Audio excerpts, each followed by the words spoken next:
من يهده الله فلا مضل له ومن يضلله فلا هادي له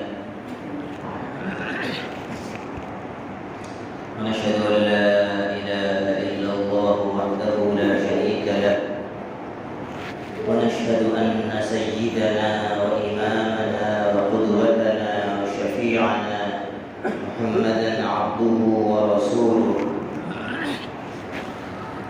صلى الله تعالى عليه وعلى آله وأصحابه وأزواجه وبناته وأهل بيته أجمعين وبارك وسلم تسليما كثيرا كثيرا. أما بعد، أعوذ بالله من الشيطان الرجيم. بسم الله الرحمن الرحيم. ومن أحسن قولا ممن دعا إلى الله وعمل صالحا وقال إنني من المسلمين. ولا تستوي الحسنة ولا السيئة ادفع بالتي هي أحسن فإذا الذي بينك وبينه عداوة كأنه ولي حميم وما يلقاها إلا الذين صبروا وما يلقاها إلا ذو حظ عظيم. وإما ينزغنك من الشيطان نزغ فاستعذ بالله إنه هو السميع العليم. میرے محترم ایمانی بھائیوں، بزرگوں اور دوستوں، اللہ رب العزت کا فضل و کرم ہے، اس کا احسان ہے کہ ہم جمعے کے مبارک دن میں اس کے گھر میں جمعے کی نماز ادا کرنے کے لیے حاضر ہیں۔ جمعے کا دن سب سے مبارک دن ہے، سید الایام ہے، تمام دنوں کا سردار، اور اللہ تعالیٰ نے جو سب سے بہتر دن تھا وہ اپنے آخری نبی حضرت محمد صلی اللہ علیہ وسلم کو اور ان کی امت کو عطا فرمایا۔ پچھلی امتوں کو اللہ تعالیٰ نے اختیار دیا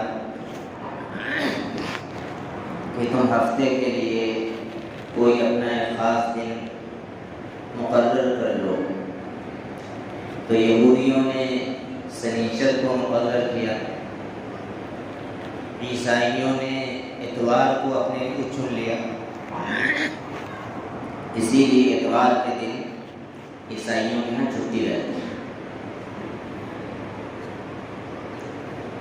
اور جو سب سے مبارک دن تھا وہ اللہ تعالیٰ نے اپنے نبی کی امت کے لیے پہلے سے گویا کہ مقرر کر رکھا تھا، وہ آپ صلی اللہ علیہ وسلم کو اور آپ کی امت کو عطا فرمایا۔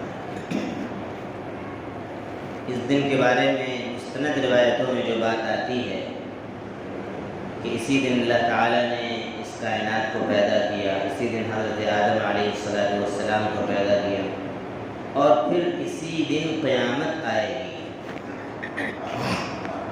اسی لیے انسان کے علاوہ جتنی بھی مخلوقات ہیں وہ اس دن ڈرتی رہتی ہیں کہ کہیں قیامت نہ آئے۔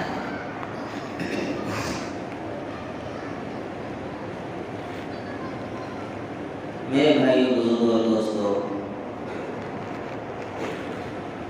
اللہ تعالیٰ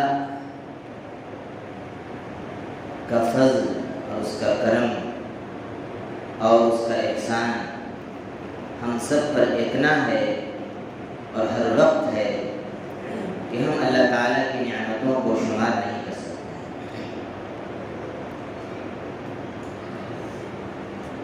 آج انسان کی پریشانی کی ایک بہت بڑی وجہ یہ ہے، چاہے وہ اس کی اپنے گھر کی پریشانی ہو، چاہے مسلمانوں کی اجتماعی پریشانی ہو، اس کی بڑی وجہ یہ ہے کہ ہمارا تعلق اللہ تعالیٰ سے کمزور ہو گیا۔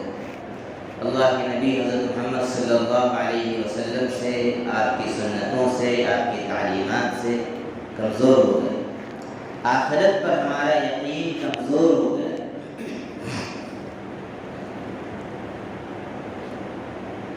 قرآن مجید میں جہاں قرآن شروع ہوتا ہے وہیں پر اللہ تعالیٰ نے یہ بات ارشاد فرمائی ہے، اعوذ باللہ من الشیطان الرجیم، الف لام میم ذالک الکتاب لا ریب فیہ، یہ وہ کتاب ہے قرآن مجید جس کے اللہ تعالیٰ کی طرف سے آنے میں اور اللہ کا کلام ہونے میں کوئی شک نہیں۔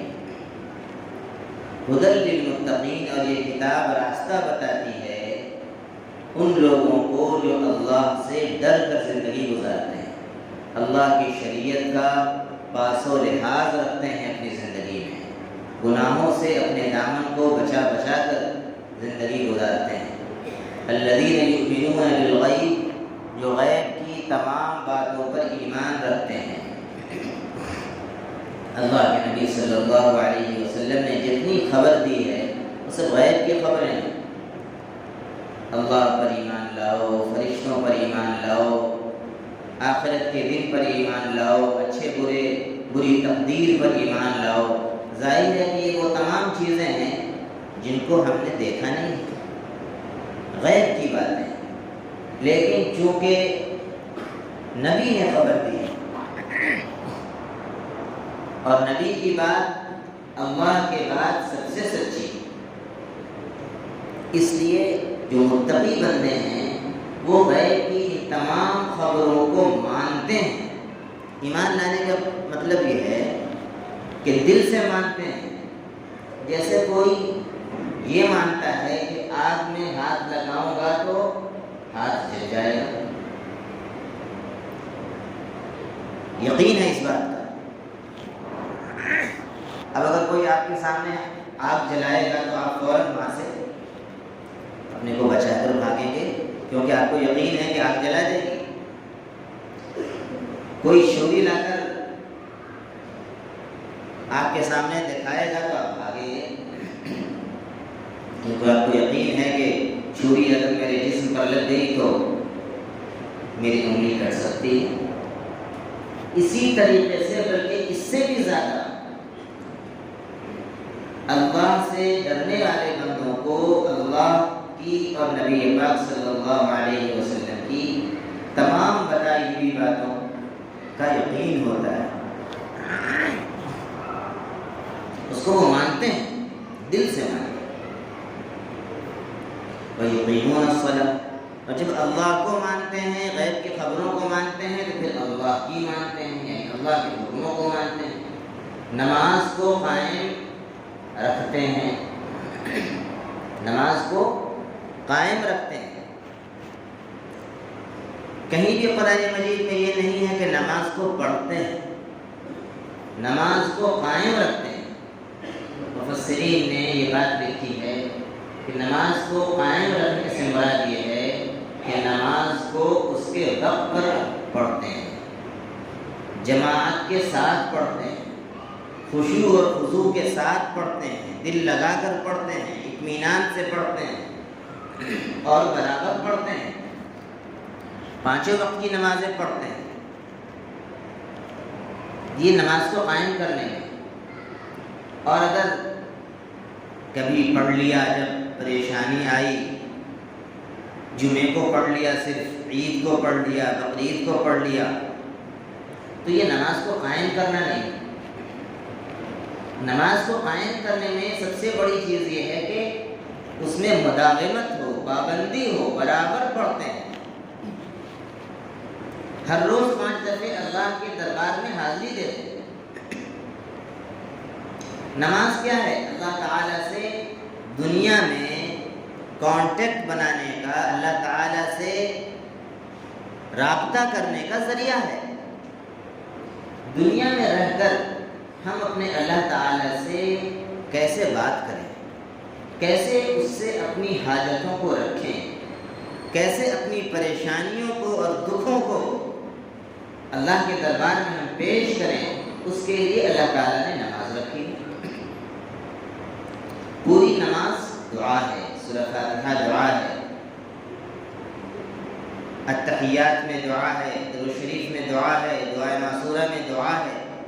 صلاۃ کے معنی ہی دعا کے آتے ہیں لفظی، پوری نماز دعا ہے۔ ایک بزرگ فرماتے تھے کہ جب میرا یہ جی چاہتا ہے کہ میں اللہ تعالیٰ سے بات کروں تو میں نماز کی نیت باندھ لیتا ہوں،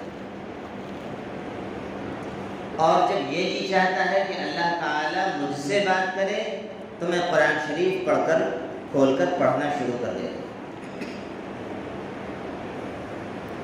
تو ایمان والے جو بندے ہیں، متقی بندے ہیں، وہ نماز کو قائم رکھتے ہیں۔ وَيُقِيمُونَ الصَّلَاةَ وَمِمَّا رَزَقْنَاهُمْ يُنْفِقُونَ، اور ہم نے جو روزی دی ہے ان کو اس میں سے خرچ کرتے ہیں، یعنی فرض جو صدقہ ہے، زکوٰۃ جسے کہتے ہیں، وہ بھی نکالتے ہیں، عام صدقات نافلہ، صدقہ و خیرات بھی کرتے رہتے ہیں۔ یہاں پر اللہ تعالیٰ نے یہ جو بات ارشاد فرمائی ہے وَمِمَّا رَزَقْنَاهُمْ يُنْفِقُونَ، اور قرآن مجید میں ہر جگہ تقریباً یہی اسلوب ہے کہ ہم نے جو ان کو روزی دی ہے اس میں سے خرچ کریں۔ کہیں خرچ کرتے وقت، زکوٰۃ نکالتے وقت، صدقہ دیتے وقت شیطان یہ بات دل میں نہ ڈال دے، دماغ میں وسوسہ نہ پیدا کر دے کہ میں تو اپنا مال دے رہا ہوں۔ اللہ تعالیٰ نے پہلے اس بات کو صاف کر دیا کہ یہ تمہارا مال نہیں ہے، یہ وہ مال ہے جو ہم نے تم کو دیا ہے، اپنے فضل سے دیا۔ اور پھر وَمِمَّا، من تبعیضیہ ہے یہاں پر، کہ ہم نے جو تم کو مال دیا ہے اس میں سے تھوڑا سا خرچ کرتے ہیں۔ زکوٰۃ کیا ہے؟ 100 روپے میں 2.5 روپے، یہ تھوڑا ہی تو ہے۔ اللہ نے یہ تو نہیں کہا کہ پورا اٹھا کے دے دو، تھوڑا خرچ کرتے ہیں۔ وَالَّذِينَ يُؤْمِنُونَ بِمَا أُنزِلَ إِلَيْكَ وَمَا أُنزِلَ مِن قَبْلِكَ، اور متقی بندے وہ ہیں جو ایمان رکھتے ہیں ان کتابوں پر بھی جو آپ سے پہلے اتاری گئیں، توریت پر، زبور پر، انجیل پر، اور جو کتاب آپ پر اتاری گئی قرآن مجید اس پر بھی ایمان رکھتے ہیں۔ وَبِالْآخِرَةِ هُمْ يُوقِنُونَ، اور انہیں آخرت کا یقین ہے، آخرت کا یقین ہے۔ صحابہ کو کیسا یقین تھا؟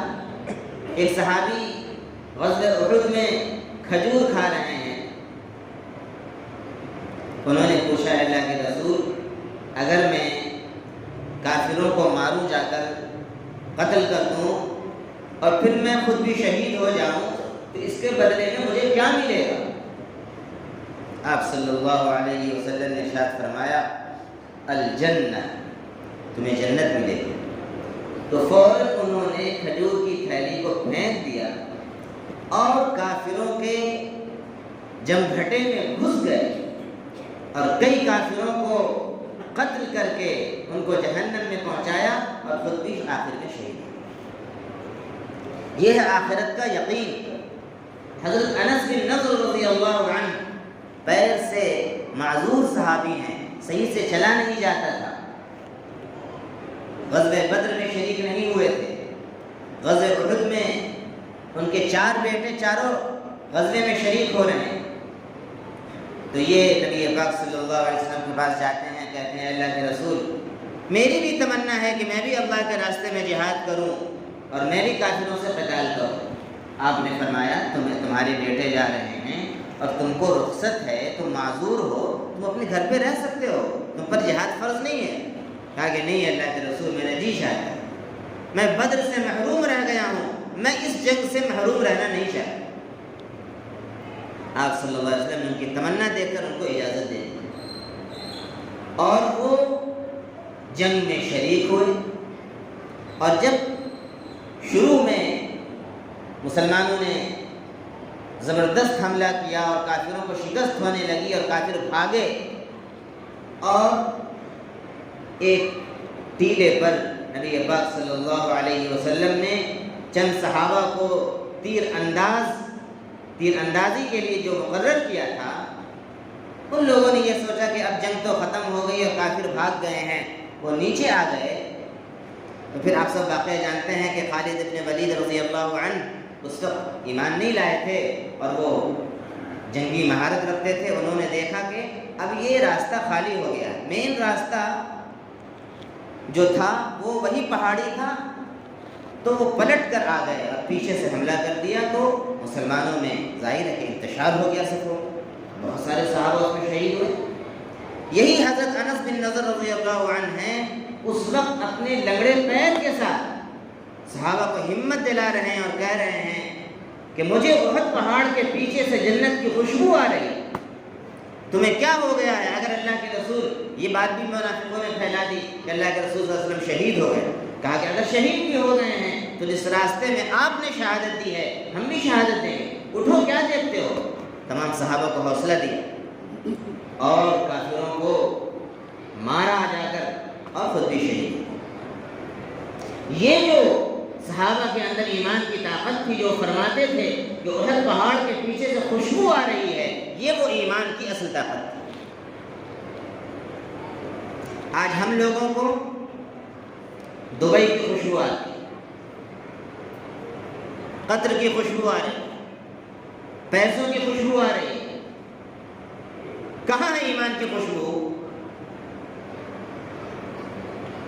نماز میں جی نہیں لگتا ہے، زکوٰۃ نکالنے میں جی پر سانپ لوٹتا ہے۔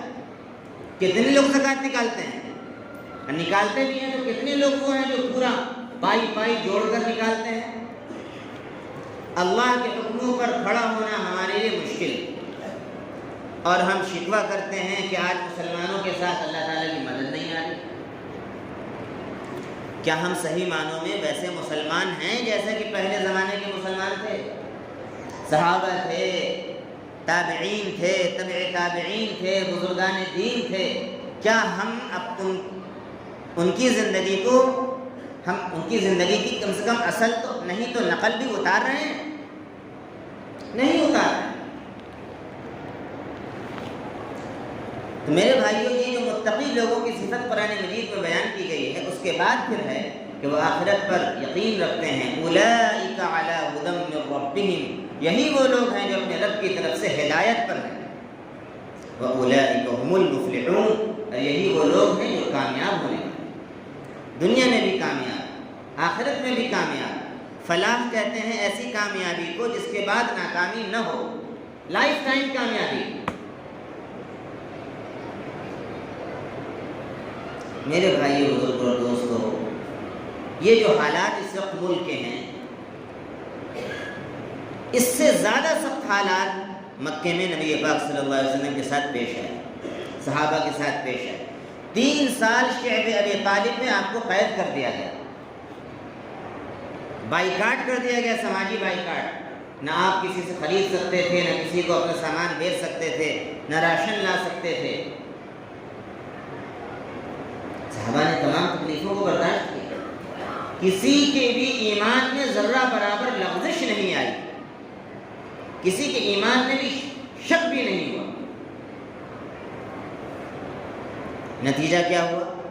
13 سال کے بعد اللہ تعالیٰ نے ہجرت کا حکم نازل فرمایا اور نبی پاک صلی اللہ علیہ وسلم مدینے تشریف لے گئے، اور پھر وہاں پر اللہ تعالیٰ نے پورے مدینے کا آپ کو حاکم بنا دیا۔ آپ یہودیوں کے بھی حاکم تھے، مسلمانوں کے بھی حاکم تھے، اور پھر غزوہ بدر ہوئی اور 1000 کافر مقابلے میں آئے اور 313 نے مقابلہ کیا، اور اللہ تعالیٰ نے مسلمانوں کو فتح عطا فرمائی۔ ہے کہ نہیں قرآن میں؟ کیا یہ کہانی ہے کسی کتاب میں لکھی ہوئی؟ اذ یقول للمؤمنین الن یکفیکم، جب نبی ایمان والوں سے، اپنے صحابہ سے کہہ رہے تھے کہ کیا تمہارے لیے کافی نہیں ہے ان یمدکم ربکم، کہ تمہارا رب تمہاری مدد کرے، بخمسۃ آلاف من الملائکۃ مسومین، 5000 نشان زد فرشتوں سے۔ نشان لگے ہوئے تھے، پہچان تھی ان کی کہ یہ فرشتے ہیں۔ وما جعلہ اللہ الا بشرا لکم، اور اللہ تعالیٰ نے یہ فرشتوں کو جو اتارا اس لیے تاکہ وہ خوشخبری تم کو سنا دے، تمہارے دل مضبوط ہو جائیں۔ وَلِيَطْمَئِنَّ بِهِ قُلُوبُكُمْ، وَمَا النَّصْرُ إِلَّا مِنْ عِنْدِ اللَّهِ الْعَزِيزِ الْحَكِيمِ، اور کامیابی نہیں آتی ہے مگر صرف اللہ کی طرف سے جو بہت ہی زبردست ہے اور بہت حکمت والا ہے۔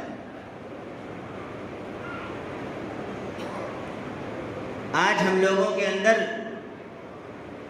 سب سے بڑی خرابی آ گئی ہے کہ ہم کسی کو بھی اپنے سماج میں، اپنے معاشرے میں اپنا امیر ماننے کے لیے تیار نہیں، اپنا بڑا ماننے کے لیے تیار نہیں۔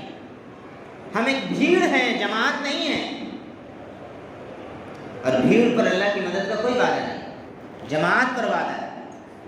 کسی کو بھی جو بھی اس زمانے میں بڑے علماء ہیں، آپ کے رہنما ہیں، آپ ان کو مانیے، اور وہ جو اللہ اور اس کے رسول کی بات بتاتے ہیں اس کی پیروی کیجیے، قرآن کو پڑھیے، حدیث کو پڑھیے، سمجھیے۔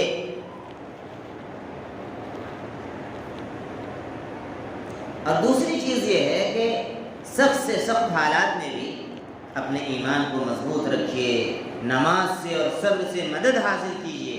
یا ایھا الذین آمنوا استعینوا بالصبر والصلاۃ، اے ایمان والو مدد حاصل کرو نماز سے اور صبر سے۔ جب نبی پاک صلی اللہ علیہ وسلم کو کوئی بھی فکر کی بات پیش آتی تھی تو آپ نماز کی طرف لپکتے تھے، اور ہم لوگوں کو جب کوئی فکر کی بات پیش آتی ہے تو یوٹیوب دیکھتے، نیوز دیکھتے، تو نیوز دیکھنے سے تو اور بزدلی پیدا ہوگی آپ کے اندر۔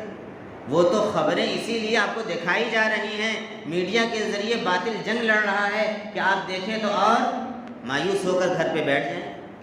آپ قرآن اٹھا کے پڑھیے، صحابہ کے واقعات پڑھیے، تو آپ کا ایمان مضبوط ہوگا۔ ان اللہ مع الصابرین، اللہ تعالیٰ اپنی مدد کے ساتھ صبر والوں کے ساتھ ہو جاتا ہے۔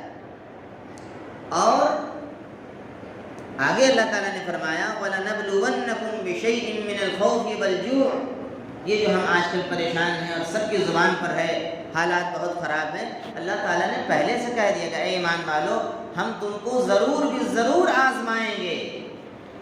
بِشَيْءٍ مِّنَ الْخَوْفِ، کبھی کچھ خوف سے، والجوع، کبھی بھوک سے، ونقص من الاموال، کبھی مال کی کمی سے، والانفس، کبھی جان کی کمی سے، صحت خراب ہو جائے گی، والثمرات، کبھی پھلوں کی کمی سے، اناج اور غلہ مارکیٹ میں کم ہو جائے گا۔